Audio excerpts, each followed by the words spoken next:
जी हाँ, छोटी सी आशा कार्यक्रम में आज हम चर्चा करेंगे डिप्रेशन के कारण की। डिप्रेशन के क्या कुछ कारण होते हैं, किस तरीके से बचा जा सकता है और क्या कुछ यहाँ पर लक्षण होते हैं। तो आप लोग भी कार्यक्रम में जुड़ सकते हैं। डिप्रेशन से जुड़ी जो भी कुछ समस्या है आप लोग कार्यक्रम में जुड़कर पूछ सकते हैं। 01143214321 हमारा नंबर है। इसी के साथ मनोवैज्ञानिक अरविंद हमारे साथ स्टूडियो में मौजूद हैं। अरविंद जी, स्वागत है आपका। Thank you.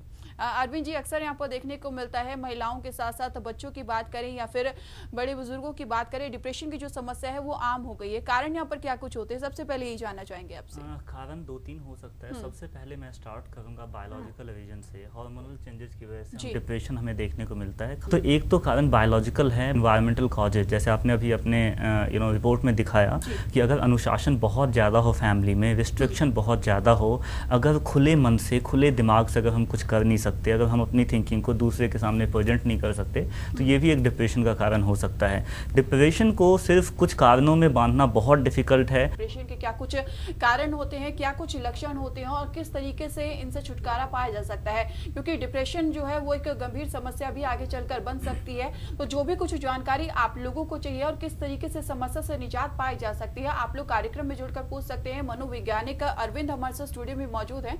अरविंद जी, जिस तरीके से डिप्रेशन का शिकार कोई महिला हो जाती है, तो क्या कोई गंभीर समस्या आगे चलकर पैदा हो सकती है? सबसे पहले तो मैं ये बताना चाहूंगा कि डिप्रेशन को हम समझे कैसे। अगर किसी को हेडेक है तो क्या वो डिप्रेशन है, या अगर किसी को प्रॉब्लम होती है जैसे हमने अभी कुछ सिम्टम्स में देखा, तो क्या वो डिप्रेशन है। इसको समझने के लिए सबसे महत्वपूर्ण ये है कि ये जज किया जाए, ये देखा जाए कि उनके व्यवहार में क्या परिवर्तन है। अगर व्यवहार में परिवर्तन होगा तो डिप्रेशन का सिम्टम हम उसको मान सकते हैं और हमें मदद लेने की जरूरत पड़ सकती है। आपका क्वेश्चन था कि डिप्रेशन की वजह से कोई समस्या उत्पन्न हो सकती है क्या। तो WHO के अकॉर्डिंगली 2020 तक first largest killer will be heart disease. Heart disease से लोग सबसे ज़्यादा उसी से मरेंगे। And second largest killer will be depression. Depression से WHO के अकॉर्डिंग सबसे ज़्यादा लोग सुसाइडल टेंडेंसी बढ़ेगी। डिप्रेशन होने की वजह से हार्ट डिजीज बढ़ेगा। डिप्रेशन होने की वजह से ब्लड प्रेशर होगा। डिप्रेशन की वजह से डायबिटीज होने का चांस होगा, जिससे डेथ सबसे सेकेंड लार्जेस्ट बीमारियां भी हो सकती है। राइट। डिप्रेशन की वजह से ये सब बीमारियां हो सकती है। तो second largest killer will be depression till 2020। तो WHO का ये सर्वे है और ये उनका अनुमान है। तो हमें अभी से ही काफ़ी सजग रहना चाहिए डिप्रेशन के प्रति।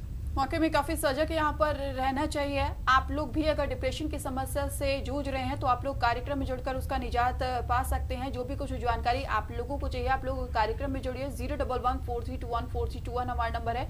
मनोवैज्ञानिक अरविंद हमारे साथ स्टूडियो में मौजूद है। किरण हमारे साथ जुड़ी है। किरण जी, स्वागत है आपका। हाँ जी। किरण जी, नमस्कार। नमस्कार जी। जी हाँ जी मैडम, ये डॉक्टर साहब से ये पूछना था कि मेरे को चक्कर बहुत आते हैं। अगर मैं लेफ्ट हैंड की तरफ सोती हूँ ना तो उस वजह से ज्यादा चक्कर आते हैं मेरे को, जिस लेफ्ट हैंड की तरफ सोती हूँ जब मैं।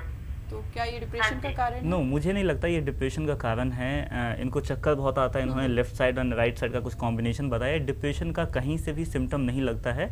सुरेंद्र हमारे साथ जुड़े हैं। सुरेंद्र जी, स्वागत है आपका छोटी सी आशा प्रोग्राम में।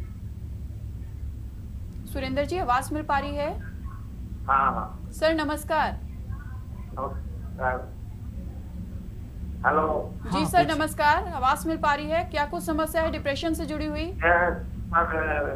मैडम, बहुत साल से 97 से डिप्रेशन से परेशान हो। ठीक है। और 97 से मेरा इलाज चल रहा है। पहले डॉक्टर छाबड़ा के रोग तक चला, अब दिल्ली डॉक्टर ये डॉक्टर क्या नाम, विशाल किलोत्रा के चल रहा है। ठीक है।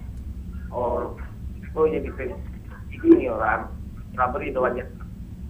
नहीं, आपने जिनका नाम बताया ना वो सभी साइकेट्रिस्ट हैं, तो क्या आप साइकोलॉजिस्ट के पास भी जाते हैं क्या काउंसलिंग के लिए और थेरेपीज के लिए? तो मैंने काउंसलिंग कभी भी नहीं किया।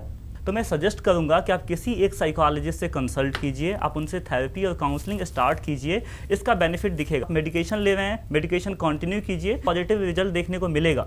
चलिए सुरेंद्र जी, बेहद शुक्रिया हमारे साथ जुड़ने के लिए।